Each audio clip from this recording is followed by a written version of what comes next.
It's an interesting period in big-time sports in the United States. The NFL and the NBA are in difficult labor negotiations. Yeah. Difficult's an understatement, right?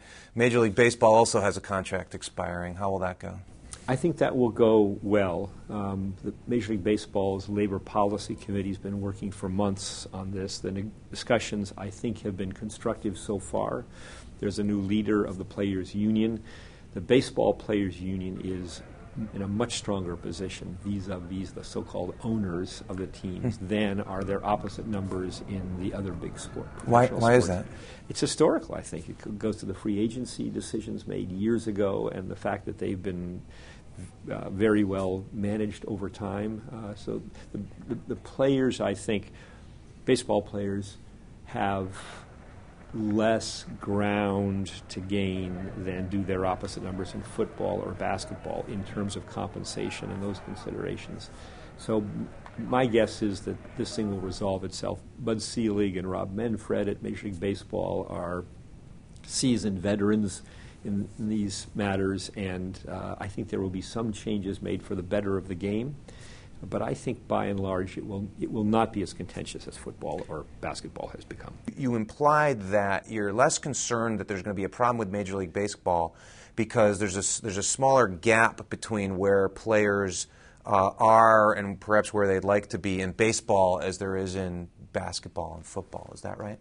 I think that baseball players, because of a strong union, are more generously compensated. You're saying essentially that as TV revenues have gone up in baseball, that player revenues, incomes have gone up as well. I think that's a big part of it. But there are contrasts. There are very few guaranteed contracts in football. All contracts in baseball are guaranteed. So if you have a 5-year deal with a player and he goes down with an injury from which he can't recover, you owe him every penny of that contract. In football, if you don't play the next game, in many cases, you're not paid for the next game. And in terms of just the amount of money that you get to, and you can ask yourself, if football players are putting their bodies on the line every day, and baseball players not to that extent, should they be, how do you figure out how all that's worth?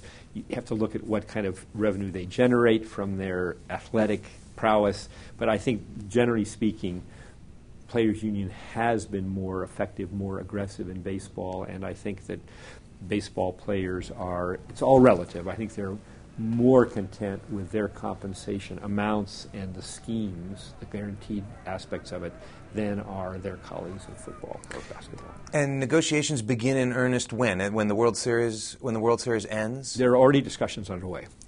And where they are between being discussions and actual negotiations is hard to know, but the communications are wide open already. And is the reasonable assumption that an agreement is in place by the following spring training or sooner?